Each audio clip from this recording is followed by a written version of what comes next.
നമസ്കാരം. ഭാരതത്തിലെ ക്രൈസ്തവ സഭ എല്ലാ കാലവും നേരിട്ടിട്ടുള്ള പ്രതിസന്ധികളിൽ ഏറ്റവും കഠിനമെന്ന് തോന്നാവുന്ന ചില പ്രതിസന്ധികളിൽ കൂടെയാണ് ഈ നാളുകളിൽ കടന്നു പോകുന്നത്. ക്രൈസ്തവ സഭയുടെ കീഴിലുള്ള എല്ലാ സഭകളും ഒന്നിനൊന്ന് വ്യത്യസ്തമില്ലാതെ ഈ പ്രതിസന്ധിയെ തരണം ചെയ്യാൻ കഴിയാതെ വല്ലാതെ ആടിയുലയുന്ന ഒരു കാഴ്ചയാണ് നമ്മുടെ സമൂഹത്തിൽ നാം കാണുന്നത്. പെന്തക്കോസ്ത് സഭകൾ, എപ്പിസ്കോപ്പൽ സഭകൾ, മറ്റ് സ്വതന്ത്ര സഭകൾ എന്ന വ്യത്യാസമില്ലാതെ എല്ലാം ഒന്നല്ലെങ്കിൽ മറ്റൊന്ന് എന്ന തരത്തിൽ അവർക്ക് നേരിടാനും പരിഹാരം കാണാൻ കഴിയാത്ത പ്രശ്നങ്ങളിൽ പെട്ടുഴലുകയാണ്. പ്രത്യേകിച്ചും കേരളത്തിലെ സഭകൾ. പെന്തക്കോസ്ത് സഭയുടെ ഏറ്റവും വലിയ പ്രശ്നമെന്ന് പറയുന്നത് പെന്തക്കോസ്തിൻ്റെ ലേബലിൽ ഒരു നിയമത്തിൻ്റെ കീഴിലേക്ക് ഒതുങ്ങാതെ ട്രസ്റ്റ് എന്ന നിലയിൽ നിന്നുകൊണ്ട് പണം മുടക്കിയും ഉപദേശത്തിനകത്ത് വീഴ്ച വരുത്തിയും തങ്ങളുടെ സാമ്രാജ്യങ്ങൾ പണിതുറപ്പിച്ച് കോടിക്കണക്കിന് രൂപ നിക്ഷേപങ്ങൾ ഉണ്ടാക്കുകയും അതിലേക്ക് ജനത്തെ വലിച്ചിഴക്കുകയും ചെയ്യുന്ന ദയനീയമായ ഒരു കാഴ്ച നമ്മൾ കാണുന്നുണ്ട് ഈ നാടുകളിൽ. പെന്തക്കോസ്ത് സഭ നിലനിൽക്കുന്നത് തന്നെ കേന്ദ്ര ഗവൺമെൻറ് മുന്നോട്ട് വച്ചിട്ടുള്ള ആ ഒരു നിയമത്തിൻ്റെ കീഴിൽ സൊസൈറ്റി ആക്ട് പ്രകാരം രജിസ്റ്റർ ചെയ്ത് അതിനൊരു ഭരണസമിതിയെ തിരഞ്ഞെടുത്ത് 1 വർഷമോ 3 വർഷമോ കൂടുമ്പോൾ അതിനൊരു തിരഞ്ഞെടുപ്പ് നടത്തി ആ തിരഞ്ഞെടുപ്പും പ്രകാരം ഒരു കൗൺസിൽ നയിച്ചു പോകത്തക്ക നിലയിൽ അതിൻ്റെ ധനവിനിമയങ്ങളെല്ലാം ഗവൺമെൻറ്റിൻ്റെ നിയമത്തിൻ്റെ കീഴിൽ നിർദ്ദേശിച്ചിട്ടുള്ള പ്രകാരം ഓഡിറ്റ് ചെയ്ത് അത് സമർപ്പിച്ചാണ് അങ്ങനെയുള്ള പെന്തക്കോസ്ത് സഭകൾ മുന്നോട്ട് പോയിക്കൊണ്ടിരുന്നത്. എന്നാൽ ഈ കഴിഞ്ഞ കുറേ നാളുകളായി സ്വതന്ത്ര സഭകൾ അനവധി പൊട്ടിമുളയ്ക്കുകയും എല്ലാ ടൗണുകളും കേന്ദ്രീകരിച്ചുകൊണ്ട് വ്യക്തി കേന്ദ്രീകൃത സ്വതന്ത്ര സഭകൾ ഉപദേശത്തിൽ വ്യത്യാസങ്ങൾ വരുത്തി ജനത്തിന് കുറേ കൂടെ സ്വീകരിക്കത്തക്ക നിലയിൽ പഠിപ്പിക്കലുകളിൽ അല്പം ഇളവൊക്കെ വരുത്തി അവരുടെ സൗകര്യമനുസരിച്ച് അവർ സഭകൾ കെട്ടിപ്പടുത്തു. അതിന് ഒരു ഭരണഘടനയില്ല, അതിനൊരു നിയമത്തിൻ്റെ കീഴിൽ രജിസ്റ്റർ ചെയ്തിട്ടില്ല, അതിൻ്റെ ധനവിനിമയ മാർഗങ്ങളൊന്നും സുതാര്യമല്ല. ഇങ്ങനെ കോടിക്കണക്കിന് രൂപ സമ്പാദിച്ച വ്യക്തികൾ അവർ ആൾദൈവങ്ങളായി മാറുന്ന ഒരു പ്രത്യേക സാഹചര്യം. ഇതിനെ നേരിടാൻ കഴിയാതെ പെന്തക്കോസ്ത് സഭകൾ വല്ലാതെ ആടിയുലയുന്നുണ്ട്. കാരണം പെന്തക്കോസ്ത് സഭകൾ ഒരു നിയമത്തിൻ്റെ കീഴിലാണ് നിൽക്കുന്നത്, ഒരു വ്യക്തി കേന്ദ്രീകൃതമല്ല. എന്നാൽ അവിടെ ചില നിയന്ത്രണങ്ങളുള്ളത് കൊണ്ട് ഉപദേശകാര്യത്തിലും മറ്റു കാര്യത്തിലും ചില നിയന്ത്രണങ്ങൾ വേദപുസ്തകത്തിൻ്റെ അടിസ്ഥാനത്തിൽ ആ നിയന്ത്രണങ്ങൾ ജനങ്ങളിൽ എത്തിക്കുവാൻ പരിശ്രമിക്കുന്നത് കൊണ്ട് സ്വതന്ത്ര സഭകളിലേക്ക് ആളുകൾ ഒഴുകി നീങ്ങുകയാണ്. അവരുടെ വ്യക്തിപരമായിട്ടുള്ള കാര്യങ്ങളാണ് പലതിലും അങ്ങനെയുള്ള സ്വതന്ത്ര സഭകളെ തേടിപ്പോകാൻ ജനത്തെ പ്രേരിപ്പിക്കുന്നത്.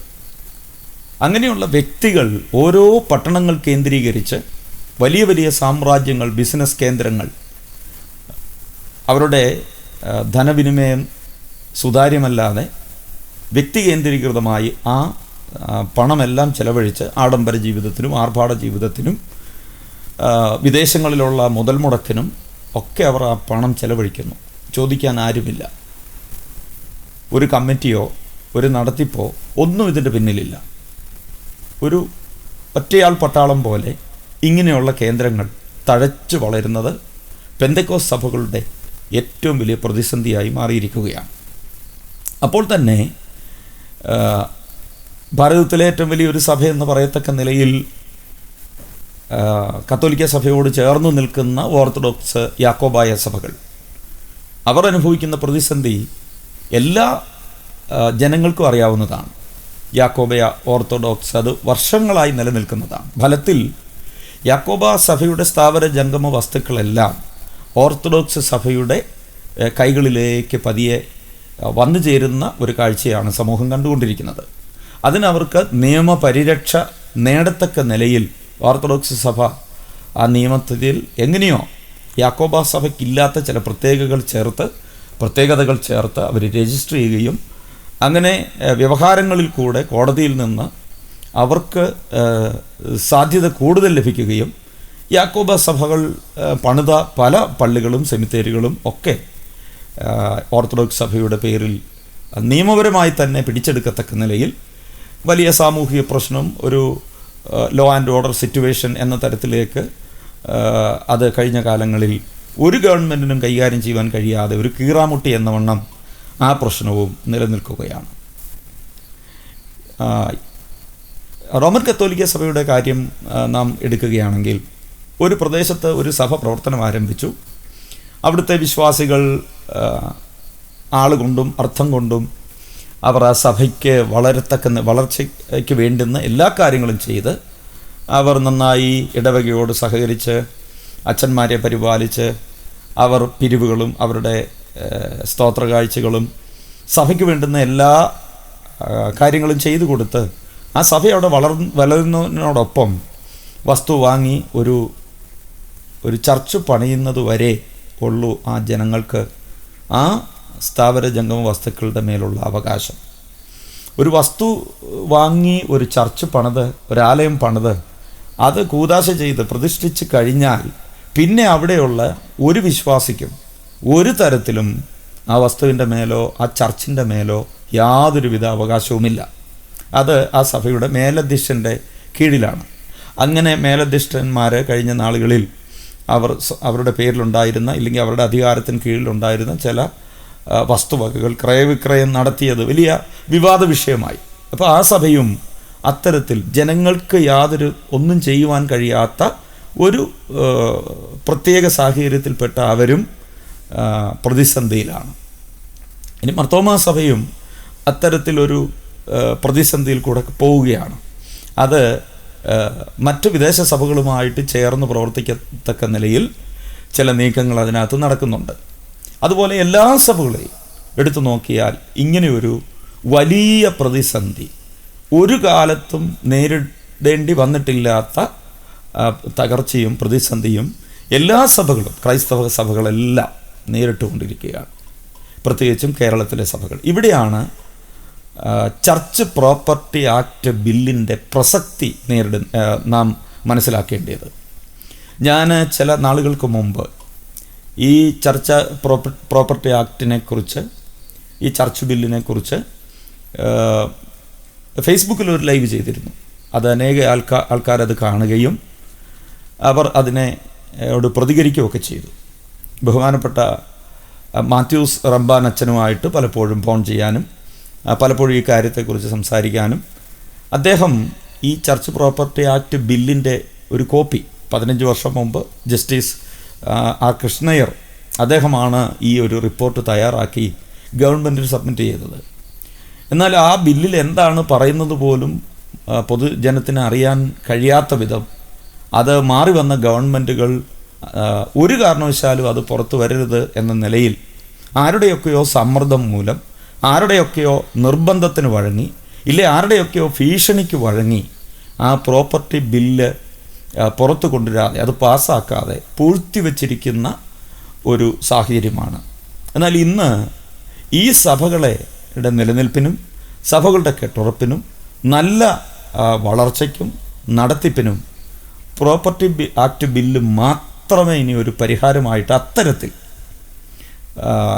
നമുക്ക് മാനുഷികമായിട്ട് എന്തെങ്കിലും ചെയ്യാൻ കഴിയുമെങ്കിൽ ചർച്ച് പ്രോപ്പർട്ടി ആക്ട് ബില്ല് നിലവിൽ അത് ഭരണഘടനയെ പാസ്സാക്കി അതൊരു നിയമമായി സംസ്ഥാനത്ത് കൊണ്ടുവരാത്തിടത്തോളം കാലം ഇന്ന് നിലനിൽക്കുന്ന ഈ പ്രതിസന്ധി എത്രയോ ശതമാനം കൂടെ വർദ്ധിക്കാനേ അത് കാരണമായി തീരുകയുള്ളൂ എന്നാണ് എൻ്റെ വ്യക്തിപരമായിട്ടുള്ള അഭിപ്രായം. നിലവിലുള്ള ഈ പ്രശ്നങ്ങൾ സമൂഹത്തിലേക്ക് വലിച്ചിഴയ്ക്കുന്ന വഴി എല്ലാ സഭയും സമൂഹത്തിൻ്റെ മുമ്പിൽ പരസ്യക്കോലമാകുകയാണ്. പെന്തക്കോസ്ത് സഭകളും അതുപോലെ തന്നെ എപ്പിസ്കോപ്പൽ സഭകളും ഒരുപോലെ സമൂഹത്തിൻ്റെ മറ്റ് ഇതര മതസ്ഥർക്ക് മുമ്പിൽ, മറ്റ് വിശ്വാസികൾക്ക് മുമ്പിൽ പരസ്യക്കോലമാകുന്ന ഒരു സാഹചര്യമാണ് ഇതുവരെ വന്നുകൊണ്ടിരിക്കുന്നത്, ഇനി വരാൻ പോകുന്നതും. അപ്പോൾ അതുകൊണ്ട് ഈ ബില്ലിനെക്കുറിച്ച് കൂടുതൽ കാര്യങ്ങൾ മനസ്സിലാക്കാനും എന്താണ് ഈ ബില്ലിൽ പറഞ്ഞിരിക്കുന്നതെന്ന് പൊതുജനത്തെ ഒന്ന് അറിയിക്കാൻ നാളുകളായി എൻ്റെ കൈവശമിരിക്കുന്ന ആ ബില്ലിൻ്റെ നിയമവശങ്ങൾ ഞാൻ നിങ്ങളുടെ മുമ്പിൽ അത് വായിച്ച് കേൾപ്പിക്കാനാണ് താല്പര്യപ്പെടുന്നത്. ഇത് സശ്രദ്ധം കേട്ടിട്ട് നിങ്ങളുടെ അഭിപ്രായങ്ങളും താഴെ രേഖപ്പെടുത്താം. നമുക്കെല്ലാം ക്രിസ്തീയ സഭയുടെ ഏറ്റവും വലിയ ഒരു നന്മയ്ക്ക് കാരണമായി തീരാവുന്ന തെറ്റിദ്ധാരണകൾ നിമിത്തം അതിനെ വല്ലാതെ തെറ്റായി മറ്റുള്ളവരുടെ മനസ്സിലേക്ക് എത്തിക്കാൻ പലരും ശ്രമിച്ചിട്ടുണ്ട്. അത് അവർക്ക് ആ ബില്ലിനെക്കുറിച്ച് അറിയാത്തത് കൊണ്ടാണ്, അത് പഠിക്കാത്തത് കൊണ്ടാണ്. എല്ലാവരുടെയും കൈകളിൽ ഇത് എത്തിക്കുക എന്നുള്ളത് നമുക്ക് അല്പം ബുദ്ധിമുട്ടുള്ള കാര്യമാണ്. ഞാൻ ചില നാളുകൾക്ക് മുമ്പ് ആ വീഡിയോ ചെയ്തപ്പോൾ അനേകം പേര് ഇത് ആവശ്യപ്പെടുകയും അതിൻ്റെ ഈ പകർപ്പ് ഞാൻ അയച്ചു കൊടുക്കുകയും ചെയ്തു. ഇപ്പോൾ ഞാൻ നിങ്ങൾക്ക് വേണ്ടി ആ പകർപ്പിൽ എന്താണ് എഴുതിയിരിക്കുന്നത്, ആ നിയമവശങ്ങൾ അല്ലെ ലോ പോയിൻറ്റുകൾ, അല്ലെങ്കിൽ അതിൽ ഉൾപ്പെടുത്തിയിട്ടിരിക്കുന്ന ജസ്റ്റിസ് ആർ കൃഷ്ണയ്യർ അതിനകത്ത് രേഖപ്പെടുത്തിയിരിക്കുന്ന ആ പോയിൻറ്റുകൾ ഞാൻ ഇവിടെ നിങ്ങളെ വായിച്ച് കേൾപ്പിക്കുന്നു. കേരള ക്രൈസ്തവ സഭയുടെ വസ്തുക്കളും സ്ഥാപനങ്ങളും ഉൾപ്പെടുന്ന ട്രസ്റ്റ് ബിൽ കരട് നിയമം തർജ്ജമ ജസ്റ്റിസ് വി ആർ കൃഷ്ണയ്യർ തയ്യാറാക്കി ഗവൺമെൻറ്റിന് സമർപ്പിച്ച കേരള ക്രൈസ്തവ സഭയുടെ വസ്തുക്കളും സ്ഥാപനങ്ങളും ഉൾപ്പെടുന്ന ട്രസ്റ്റ് ബില്ലിൻ്റെ കരട് നിയമത്തിൻ്റെ പൂർണ്ണ രൂപമാണ് ചുവടെ കൊടുത്തിരിക്കുന്നത്. സഭയുടെ ലൗകിക കാര്യങ്ങളുടെയും സമ്പത്തിൻ്റെയും കൂടുതൽ ജനാധിപത്യപരവും കാര്യക്ഷമവും നീതിയുക്തവുമായ ഭരണം സ്ഥാപിക്കുന്നതിനു വേണ്ടിയും സഭയുടെ സ്വത്തുക്കൾ കൈകാര്യം ചെയ്യുന്നതിനും വിഭവങ്ങളും ധനവും നിയന്ത്രിക്കുന്നതിനും ക്രൈസ്തവ ചാരിറ്റബിൾ ട്രസ്റ്റുകളും കമ്മിറ്റികളും രൂപവൽക്കരിക്കുന്നതിനും ഇടവക അടിസ്ഥാന ഘടക ബേസിക് രൂപത ഡയോസിസ് കേന്ദ്രീയ സെൻട്രൽ റവന്യൂ ജില്ലാ റവന്യൂ ഡിസ്ട്രിക്ട് സംസ്ഥാനതലം സ്റ്റേറ്റ് ലെവൽ എന്നീ വിവിധ തരത്തിലുള്ള ഭരണഘടനാ കമ്മിറ്റികളിലേക്കുള്ള തെരഞ്ഞെടുപ്പ് സാധ്യമാക്കുന്നതിനു വേണ്ടി റിപ്പബ്ലിക്കിൻ്റെ 59ാം വർഷത്തിൽ ഈ നിയമം നടപ്പിൽ വരുത്തട്ടെ. 1. ഉദ്ദേശ ലക്ഷ്യങ്ങൾ ഇൻറ്റൻഷൻ. 1. കേരളത്തിലെ ക്രൈസ്തവ സഭകളുടെ മതപരമായ ആസ്തികൾ റിലീജിയസ് അസറ്റ്സ് പൂർവ്വകാലം മുതൽ തന്നെ ട്രസ്റ്റുകൾ എന്ന പോലെയാണ് കൈകാര്യം ചെയ്തു വരുന്നത്. എങ്കിലും അവ ഇന്ന് വരെ അപ്രകാരം രജിസ്റ്റർ ചെയ്യപ്പെട്ടിട്ടില്ല എന്നത് പലവിധത്തിലുള്ള നിയമപരമായ സങ്കീർണതകൾക്ക് കാരണമായി തീർന്നിട്ടുണ്ട്. ഈ പശ്ചാത്തലത്തിൽ വിവിധ സഭകളുടെ ലൗകിക ആസ്തികളുടെ ഭരണത്തിൽ ജനാധിപത്യ ചട്ടക്കൂട് കൊണ്ടുവരുന്നത് വഴി ലൗകിക സ്വത്തുക്കളുടെ ഭരണം ബൈബിൾ അധിഷ്ഠിതമായ ശരിയായ ക്രൈസ്തവ രൂപമാതൃത്വത്തിൽ കൊണ്ടുവരപ്പെടുന്നതിന് ഈ ബിൽ ഉദ്ദേശിക്കുന്നു. കൂടാതെ ഈ ബിൽ മുഖേന ഇടവക അടിസ്ഥാന ഘടക രൂപത കേന്ദ്രീയ റവന്യൂ ജില്ലാ സംസ്ഥാന തലങ്ങളിലേക്കുള്ള അടിസ്ഥാന ഘടകങ്ങളിൽ നിന്നും പ്രതിനിധികൾ തിരഞ്ഞെടുക്കപ്പെടുന്നതിനും ഈ പ്രക്രിയ വഴി വിവിധ തലത്തിലുള്ള മാനേജിംഗ് ട്രസ്റ്റിമാരെയും ട്രസ്റ്റ് കമ്മിറ്റികളെയും സ്ഥാപിക്കുന്നതിനും ഉദ്ദേശിക്കുന്നു. 2. അവകാശ നിഷേധം ഡിസ്ക്ലെയ്മർ. വിവിധ സഭകളുടെ വിശ്വാസ ദൈവശാസ്ത്രപരമായ പ്രബോധനങ്ങളും ടീച്ചിങ് അനുഷ്ഠാനങ്ങളുമായി പ്രാക്ടീസസ് ബന്ധപ്പെട്ട ഒരു വിഷയത്തിലും തീരുമാനമെടുക്കുന്നതിനോ അഭിപ്രായം രൂപീകരിക്കുന്നതിനോ ഇടപെടുന്നതിനോ ഈ ആക്ട് ഉദ്ദേശിക്കുന്നില്ല. 3. ഹ്രസ്വ തലക്കെട്ട് വ്യാപ്തി ആരംഭം short title extend and commencement. ഈ act the Kerala Christian church properties act institutions act 2009 എന്ന് വിളിക്കപ്പെടും. ഇത് കേരളത്തിന് മുഴുവൻ ബാധകമാണ്. ഇത് ഉടൻ പ്രാബല്യത്തിൽ വരും. 4. നിർവചനങ്ങൾ ഡെഫിനീഷൻസ്. ക്രിസ്ത്യൻ യേശുക്രിസ്തുവിനെ ദൈവവും രക്ഷകനുമായി വിശ്വസിക്കുന്ന വ്യക്തി ക്രിസ്ത്യാനിയാകുന്നു. സഭ ചർച്ച് പൊതു ആരാധനയ്ക്കായി ക്രിസ്ത്യാനികൾ ഉപയോഗിക്കുന്ന കെട്ടിടമോ പ്രാദേശിക മതശാഖാതലത്തിൽ ഡിനോമിനേഷണൽ ക്രിസ്തുവിനെ അവരുടെ ദൈവമായി ആരാധിക്കുന്നതിനും സമ്മേളിക്കുന്ന വ്യക്തികളുടെ കൂട്ടായ്മയെ സഭയെന്ന് വിളിക്കുന്നു. പ്രാദേശിക തലം ലോക്കൽ ലെവൽ ഇടവക പ്രാദേശിക അടിസ്ഥാന ഘടകതലം ബേസിക് യൂണിറ്റ് ലെവൽ. ഒരേ മതശാഖാതലം ഡിനോമിനേഷണൽ ലെവൽ കത്തോലിക്ക, യാക്കോബായ, മാർത്തോമ തുടങ്ങിയ സഭകൾ. സഭയുടെ സമ്പത്ത് ചർച്ച് പ്രോപ്പർട്ടി എന്നതുകൊണ്ട് പള്ളിയുടെയോ ചാപ്പൽ കെട്ടിടത്തിൻ്റെയോ പൂർണ്ണമായതോ അല്ലെങ്കിൽ പള്ളിയായോ ചാപ്പലായോ ഉപയോഗിക്കാൻ യോഗ്യമായതോ ഉപയോഗിക്കാൻ ഉദ്ദേശിക്കപ്പെടുന്നതോ പള്ളിയോ ചാപ്പലോ നിർമ്മിക്കാൻ ഉദ്ദേശിച്ച് ആർജിക്കുന്ന ഭൂമി.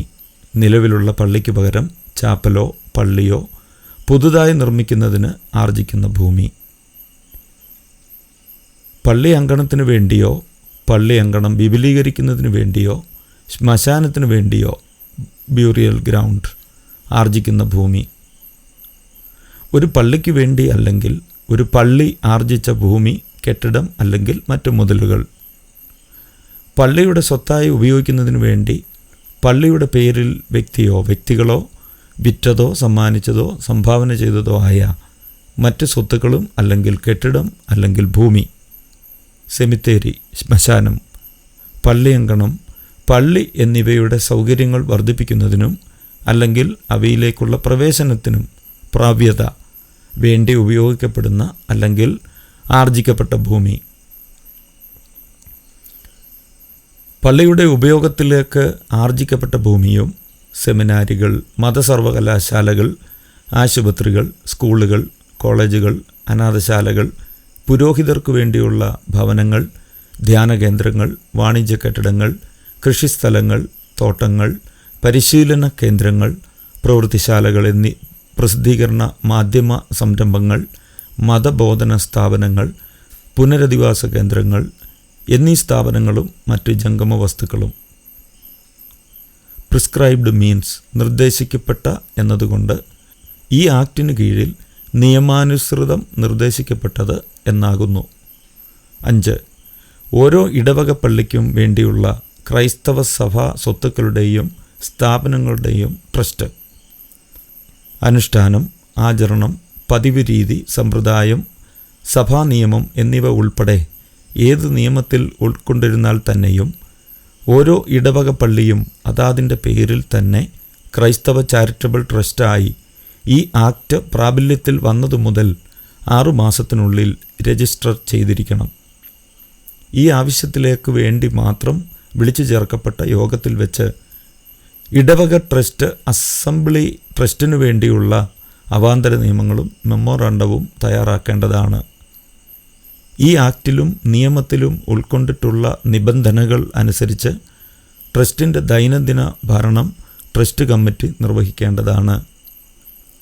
6. ഇടവക, അടിസ്ഥാന ഘടക, രൂപത, കേന്ദ്രീയ, റവന്യൂ ജില്ലാ, സംസ്ഥാനതല ട്രസ്റ്റുകളുടെയും അതിൻ്റെ നിക്ഷേപാധികാരികളുടെയും പൊതുസമാജം.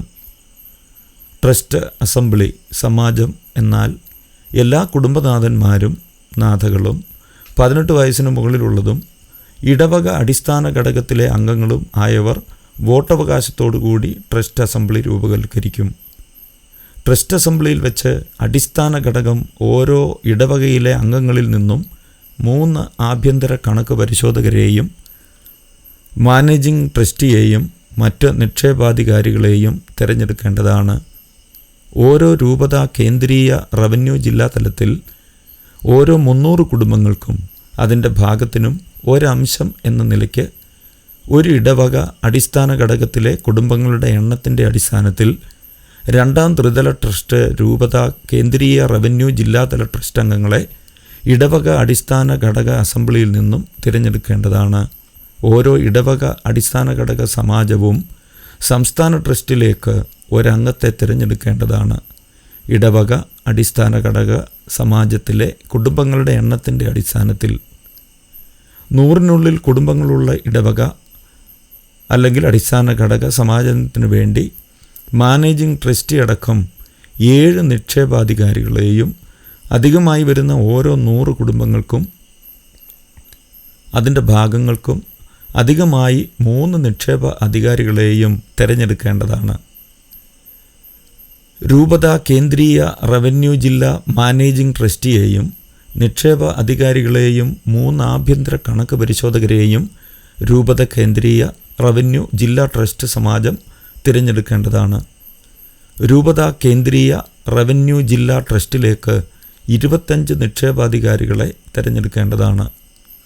3 ആഭ്യന്തര കണക്ക് പരിശോധകരെയും 101 നിക്ഷേപാധികാരികളെയും സംസ്ഥാനതല ട്രസ്റ്റിൽ തിരഞ്ഞെടുക്കേണ്ടതാണ്. ന്യായമായ കാരണങ്ങൾക്ക് മാനേജിംഗ് ട്രസ്റ്റിയെയോ നിക്ഷേപാധികാരികളെയോ ആഭ്യന്തര കണക്ക് പരിശോധകരെയോ ട്രസ്റ്റ് ചുമതലക്കാരെയോ നീക്കം ചെയ്യുന്നതിനും പുതിയ മേൽ പറഞ്ഞവരെ തിരഞ്ഞെടുക്കുന്നതിനുമുള്ള അധികാരം ബന്ധപ്പെട്ട ട്രസ്റ്റ് സമാജങ്ങളിൽ നിക്ഷിപ്തമായിരിക്കും. 7. അയോഗ്യതകൾ ഡിസ്ക്വാളിഫിക്കേഷൻ. ക്രൈസ്തവ വിശ്വാസത്തിനെതിരായവരെയും നിരീശ്വരവാദികളെയും കുറ്റം തെളിയിക്കപ്പെട്ട കുറ്റവാളികളെയും കൺവിക്റ്റഡ് ക്രിമിനൽസ് ക്രൈസ്തവ ചാരിറ്റബിൾ ട്രസ്റ്റുകളുടെ കീഴിൽ ഉത്തരവാദിത്തപ്പെട്ട സ്ഥാനങ്ങൾ വഹിക്കുന്നതിൽ നിന്നും അയോഗ്യരാക്കപ്പെട്ടിരിക്കുന്നു. മനോരോഗികൾ, ബുദ്ധിമാന്ദ്യം സംഭവിച്ചവർ, മദ്യപാനികൾ, മയക്കുമരുന്ന് ഉപയോഗത്തിൽ കീഴ്പ്പെട്ടിരിക്കുന്നവർ, അധാർമിക ജീവിതം നയിക്കുന്നവർ, ട്രസ്റ്റിൻ്റെ തന്നെ അംഗമല്ലാത്തവർ എന്നിവരെയും മേൽപ്പറഞ്ഞ രീതിയിൽ അയോഗ്യരാക്കപ്പെട്ടിരിക്കുന്നു. 8. ട്രസ്റ്റിൻ്റെ ഉപകാരി ഡോണർ ഓഫ് ദ ട്രസ്റ്റ്.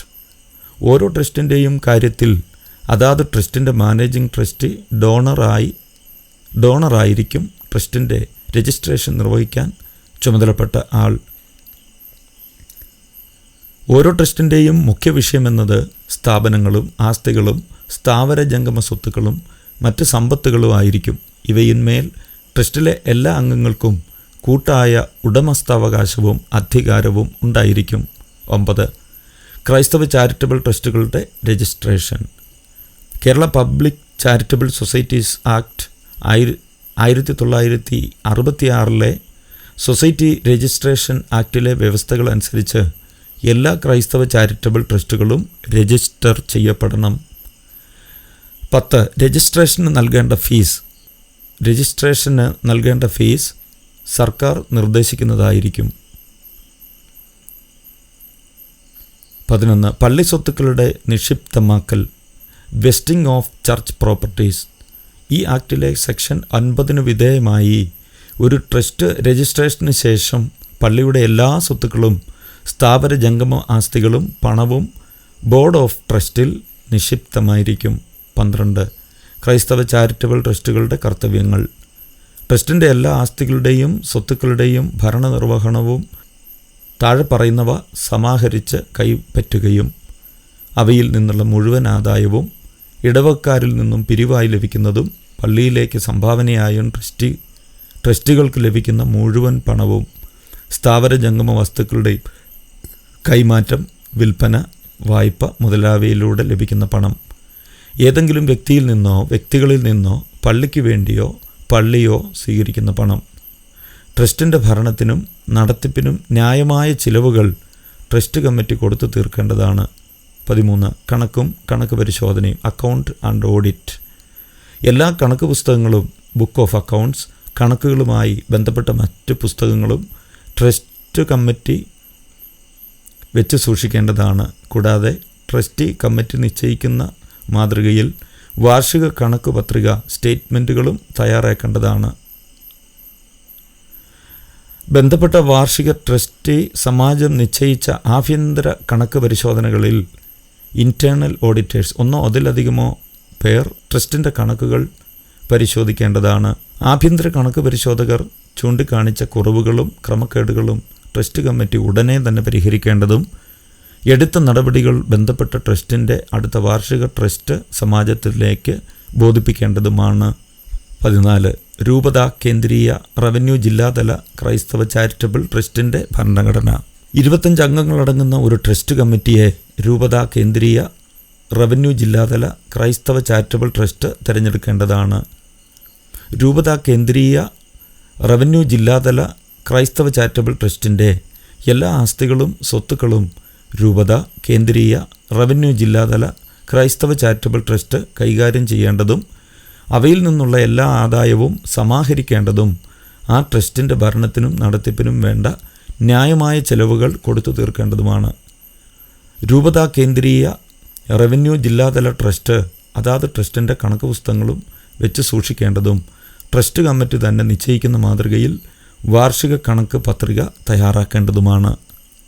ആഭ്യന്തര കണക്ക് പരിശോധകർ ചൂണ്ടിക്കാണിച്ച കുറവുകളും ക്രമക്കേടുകളും രൂപത, കേന്ദ്രീയ, റവന്യൂ ജില്ലാതല ട്രസ്റ്റ് ഉടനെ പരിഹരിക്കേണ്ടതും എടുത്ത നടപടികൾ അതേ തലത്തിലുള്ള ട്രസ്റ്റ് അസംബ്ലിക്ക് റിപ്പോർട്ട് സമർപ്പിക്കേണ്ടതുമാണ്.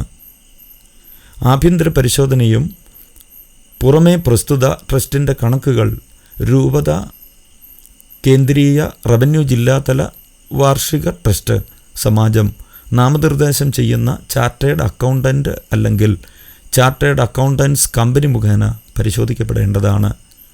15. സംസ്ഥാനതല ക്രൈസ്തവ ചാരിറ്റബിൾ ട്രസ്റ്റിൻ്റെ ഭരണഘടന. ചെയർമാനായി മേജർ ആർച്ച് ബിഷപ്പ്, ബിഷപ്പ്, സഭാതലവൻ, ഹെഡ് ഓഫ് ദ ചർച്ച്. ഓരോ ബന്ധപ്പെട്ട ട്രസ്റ്റിൻ്റെയും ട്രസ്റ്റ് അസംബ്ലിയിൽ വെച്ച് രൂപത, കേന്ദ്രീയ, റവന്യൂ ജില്ലാതല ട്രസ്റ്റ് തിരഞ്ഞെടുത്ത 10 അംഗങ്ങളും അടങ്ങുന്നതാണ് സംസ്ഥാനതല ക്രൈസ്തവ ചാരിറ്റബിൾ ട്രസ്റ്റ്.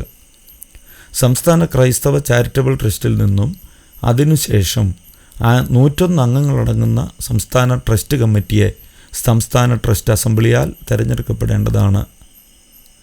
സംസ്ഥാന ട്രസ്റ്റിൻ്റെ എല്ലാ ആസ്തികളും സ്വത്തുക്കളും സംസ്ഥാന ട്രസ്റ്റ് കമ്മിറ്റി കൈകാര്യം ചെയ്യേണ്ടതും അവയിൽ നിന്നുള്ള എല്ലാ ആദായവും സ്വരൂപിക്കേണ്ടതും ബന്ധപ്പെട്ട സഭയുടെ സംസ്ഥാനതല ട്രസ്റ്റിൻ്റെ ഭരണത്തിനും നടത്തിപ്പിനും വേണ്ട ന്യായമായ ചെലവുകൾ കൊടുത്തു തീർക്കേണ്ടതുമാണ്. സംസ്ഥാന ട്രസ്റ്റ് കമ്മിറ്റി സംസ്ഥാന തലത്തിൽ എല്ലാ കണക്ക് പുസ്തകങ്ങളും കണക്ക് സംബന്ധമായ മറ്റ് പുസ്തകങ്ങളും വെച്ച് സൂക്ഷിക്കേണ്ടതുമാണ്. സംസ്ഥാനതല ട്രസ്റ്റ് കമ്മിറ്റിയുടെ വാർഷിക ട്രസ്റ്റ് സമാജത്തിൽ നിയമിക്കപ്പെട്ട ഒന്നോ അതിലധികമോ ആഭ്യന്തര കണക്ക് പരിശോധകർ സംസ്ഥാനതല ട്രസ്റ്റിൻ്റെ കണക്കുകൾ പരിശോധിക്കേണ്ടതാണ്. ആഭ്യന്തര കണക്ക് പരിശോധകർ ചൂണ്ടിക്കാണിച്ച കുറവുകളും ക്രമക്കേടുകളും സംസ്ഥാന ട്രസ്റ്റ് കമ്മിറ്റി ഉടനെ തന്നെ പരിഹരിക്കേണ്ടതും എടുത്ത തീരുമാനങ്ങൾ സംസ്ഥാനതല ട്രസ്റ്റ് സമാജത്തിന് റിപ്പോർട്ട് ചെയ്യേണ്ടതുമാണ്. ആഭ്യന്തര കണക്ക് പരിശോധനയ്ക്ക് പുറമെ ഇൻറ്റേർണൽ ഓഡിറ്റ്. സംസ്ഥാനതല വാർഷിക ട്രസ്റ്റ് സമാജത്തിൽ ഈ ആവശ്യത്തിനായി നാമനിർദ്ദേശം ചെയ്ത ചാർട്ടേഡ് അക്കൗണ്ടൻറ്റ് അല്ലെങ്കിൽ ചാർട്ടേഡ് അക്കൗണ്ടൻറ്റുമാരുടെ കമ്പനി മുഖേന സംസ്ഥാനതല കണക്കുകൾ പരിശോധിക്കേണ്ടതാണ്.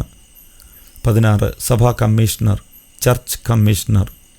ഈ ആക്ടിന് വിധേയമായി രൂപവൽക്കരിക്കപ്പെട്ട വിവിധ ട്രസ്റ്റ് കമ്മിറ്റികളുടെ പ്രവർത്തനങ്ങൾ മേൽനോട്ടം വഹിക്കുന്നതിനും ഒരു സഭാധികാരി, ചർച്ച് കമ്മീഷണർ ഉണ്ടായിരിക്കുന്നതാണ്. സർക്കാരിനാൽ നിയമിക്കപ്പെട്ട സർക്കാർ സെക്രട്ടറിയുടെ പദവിയിൽ ഗവൺമെൻറ് സെക്രട്ടറി റാങ്ക് കുറയാത്ത ഒരു ഓഫീസറായിരിക്കും ചർച്ച് കമ്മീഷണർ. ഇടവക, അടിസ്ഥാന ഘടക ട്രസ്റ്റ് കമ്മിറ്റികളും രൂപത, കേന്ദ്ര, റവന്യൂ, ജില്ലാ ട്രസ്റ്റ് കമ്മിറ്റിയും സംസ്ഥാനതല ട്രസ്റ്റ് കമ്മിറ്റിയും അവരവരുടെ വാർഷിക കണക്ക് പത്രികകൾ ചർച്ച് കമ്മീഷണർക്ക് സമർപ്പിക്കേണ്ടതാണ്. ഇടവക, അടിസ്ഥാന ഘടക ട്രസ്റ്റ് കമ്മിറ്റികളും രൂപത, കേന്ദ്ര, റവന്യൂ, ജില്ലാ ട്രസ്റ്റ് കമ്മിറ്റികളും സംസ്ഥാന ട്രസ്റ്റ് കമ്മിറ്റിയും സർക്കാരിലേക്ക് സർക്കാർ നിശ്ചയിക്കുന്ന തുക നൽകേണ്ടതാണ്. 17. ട്രസ്റ്റുകളുടെ അധ്യക്ഷന്മാർ, പ്രിസൈഡിംഗ് ഓഫീസേഴ്സ് ഓഫ് ട്രസ്റ്റ്. ഓരോ ഇടവകളുടെയും അടിസ്ഥാന ഘടകത്തിൻ്റെയും വികാരി, പാസ്റ്റർ, ആത്മീയ ശുശ്രൂഷകൻ, ഇടവക തല ട്രസ്റ്റ് അസംബ്ലിയുടെയും ട്രസ്റ്റ് കമ്മിറ്റിയുടെയും അധ്യക്ഷം വഹിക്കേണ്ടതാണ്. ഇടവക അടിസ്ഥാനതല ഘടകത്തിൻ്റെ അനുമതിയോടെ മുൻപറഞ്ഞ ആളുകളുടെ തൊട്ട് താഴെയുള്ള അതേ വിഭാഗത്തിൽ ഉൾപ്പെടുന്ന ആൾക്ക് മേൽപ്പറഞ്ഞ സമാജങ്ങളുടെയും മീറ്റിങ്ങുകളുടെയും അധ്യക്ഷം വഹിക്കാവുന്നതാണ്.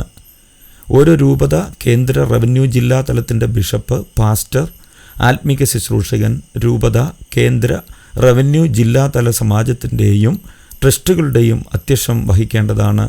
രൂപത, കേന്ദ്ര, റവന്യൂ, ജില്ലാ തലത്തിൻ്റെ ബിഷപ്പ്, പാസ്റ്റർ, ആത്മീയ ശുശ്രൂഷകൻ്റെ അനുമതിയോടെ മേൽപ്പറഞ്ഞ ആളുടെ തൊട്ടു താഴെ പദവിയിലുള്ള അതേ വിഭാഗത്തിൽപ്പെട്ട ആൾക്ക് മേൽപ്പറഞ്ഞ അസംബ്ലികളുടെയും മീറ്റിങ്ങുകളുടെയും അധ്യക്ഷം വഹിക്കാവുന്നതാണ്.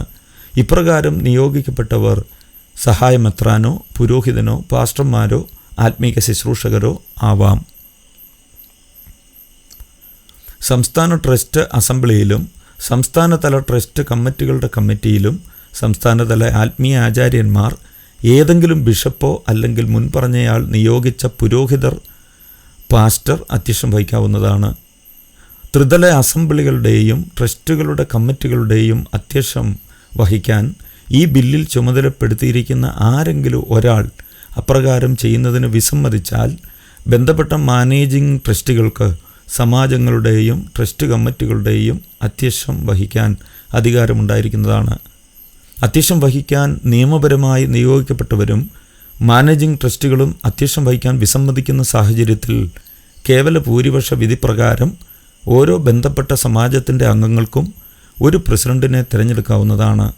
അയാളെ സമാജത്തിൻ്റെയോ കമ്മിറ്റി മീറ്റിങ്ങിൻ്റെയോ ഓരോ പ്രത്യേക സമ്മേളനത്തിൻ്റെയും പ്രസിഡൻ്റായി നിയോഗിക്കാവുന്നതാണ്. 18. ഭരണം, നടത്തിപ്പ്, അഡ്മിനിസ്ട്രേഷൻ. ഈ ആക്റ്റിൽ വിവരിക്കുന്ന മാതിരി ത്രിതല ട്രസ്റ്റിൻ്റെ അനുദിന ഭരണം ബന്ധപ്പെട്ട ട്രസ്റ്റ് കമ്മിറ്റികളിൽ നിക്ഷിപ്തമായിരിക്കും. ട്രസ്റ്റിൻ്റെ അംഗങ്ങളോ മറ്റ് സമൂഹത്തിലെ വ്യക്തികളോ സംഭാവനയായി നൽകുന്ന എല്ലാ പണവും സ്വർണവും വെള്ളിയും മറ്റ് സ്വത്തുക്കളും സ്ഥാവരജംഗമ വസ്തുക്കളിൽ നിന്നുള്ള വാടക, ഓഹരി, സെസ്, ക്രയവിക്രയം എന്നിവയിലൂടെ ആർജിച്ച ആസ്തികളും പണവും വസ്തുക്കളും, സ്ഥാപനങ്ങൾക്ക് ലഭിക്കുന്ന ധനസഹായങ്ങൾ, ഓഹരികൾ, സമ്മാനങ്ങൾ, സംഭാവനകൾ എന്നിവയും വിദേശ രാജ്യങ്ങളിൽ നിന്നോ സർക്കാരിൽ നിന്നോ വ്യക്തിയിൽ നിന്നോ ലഭിക്കുന്ന നിക്ഷേപങ്ങളും. 19. ത്രിതല ട്രസ്റ്റുകളിലെ ട്രസ്റ്റിമാരുടെ അവകാശങ്ങൾ, കടമകൾ. Rights of the trustees of the 3 tier trusts. ക്രൈസ്തവ ചാരിറ്റബിൾ ട്രസ്റ്റുകളുടെ ഭരണത്തിനും നടത്തിപ്പിനും ആവശ്യമായി വരുന്ന എല്ലാ ന്യായമായ ചിലവുകളും ബന്ധപ്പെട്ട ട്രസ്റ്റ് വഹിക്കേണ്ടതാണ്. ബന്ധപ്പെട്ട ട്രസ്റ്റുകളുടെ തീരുമാനമനുസരിച്ച് ത്രിതല ട്രസ്റ്റുകൾക്കുള്ള ആനുകൂല്യങ്ങൾ, അലവൻസ് സ്വീകരിക്കാവുന്നതാണ്. അതായത് വൗച്ചറുകൾ പ്രകാരമായിരിക്കണം പ്രസ്തുത തുക കൈപ്പറ്റേണ്ടത്. ട്രസ്റ്റിൻ്റെ ലക്ഷ്യങ്ങളുടെ ഔദ്യോഗിക നിർവഹണത്തിൽ ഏർപ്പെട്ടിരിക്കുമ്പോൾ അതിനാവശ്യമായ യാത്രാബത്തകളും ക്ഷാമബത്തകളും മാനേജിംഗ് ട്രസ്റ്റിക്കും മറ്റും ട്രസ്റ്റുകൾക്കും വൗച്ചറുകൾ പ്രകാരം സ്വീകരിക്കാവുന്നതാണ്. 20. ത്രിതല ട്രസ്റ്റുകളുടെ അവകാശങ്ങളും കടമകളും. The rights and duties of the 3 tier trusts. ക്രൈസ്തവ തത്വങ്ങളിൽ അധിഷ്ഠിതമായ ക്രൈസ്തവ വിശ്വാസത്തിൻ്റെ രൂപീകരണവും പരിശീലനവും ഓരോ ക്രിസ്ത്യാനികളുടെയും കടമയാണ്. അതിൻ്റെ സ്വച്ഛന്തമായ നടത്തിപ്പ് ത്രിതല ട്രസ്റ്റുകളുടെ അടിസ്ഥാനപരമായ അവകാശവും കടമയുമാണ്. എല്ലാ അംഗങ്ങൾക്കും സ്വാഭാവിക നീതിയും സ്വാതന്ത്ര്യവും ഉറപ്പുവരുത്തുന്നതിനോടൊപ്പം മനുഷ്യാവകാശങ്ങളും മൗലിക അവകാശങ്ങളും സംരക്ഷിക്കുക എന്നതും ത്രിതല ട്രസ്റ്റുകളുടെ മറ്റൊരു പ്രധാനപ്പെട്ട കടമയാണ്.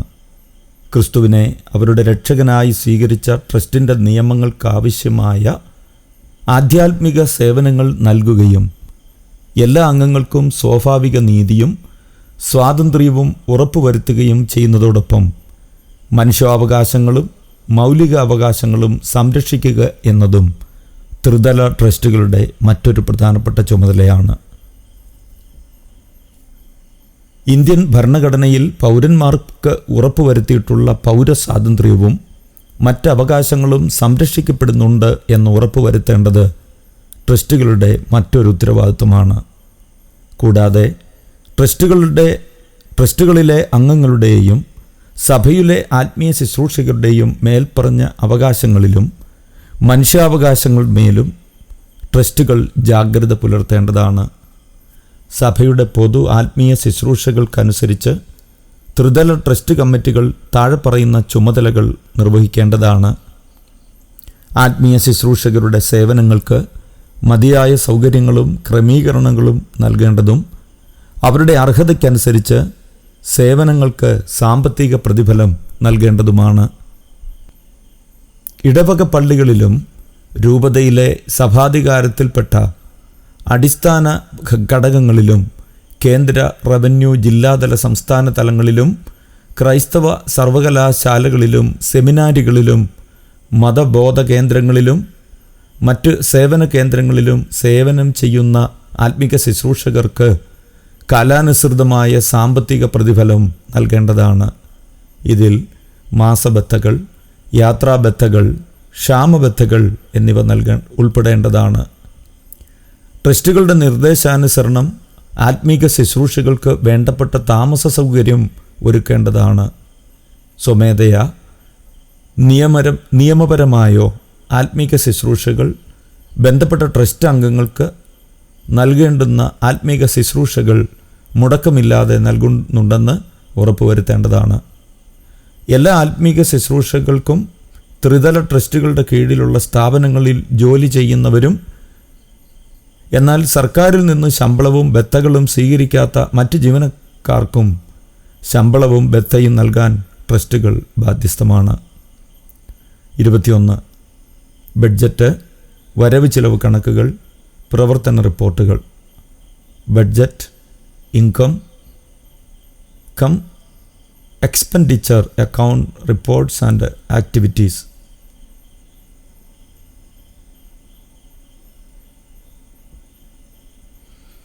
വരുന്ന സാമ്പത്തിക വർഷത്തിൽ ഇടവക, അടിസ്ഥാന ഘടകതല, രൂപത, കേന്ദ്ര, റവന്യൂ, ജില്ലാതല, സംസ്ഥാനതല ട്രസ്റ്റുകൾ അവരുടെ പ്രവർത്തനങ്ങൾക്കും എല്ലാ സംരംഭങ്ങൾക്കും വേണ്ടി പ്രതീക്ഷിക്കുന്ന ഔദ്യോഗിക വരവ് ചിലവ് കണക്ക് പത്രികയാണ് ആ ആക്ട് പ്രകാരം ബഡ്ജറ്റ് എന്ന് അർത്ഥമാക്കുന്നത്.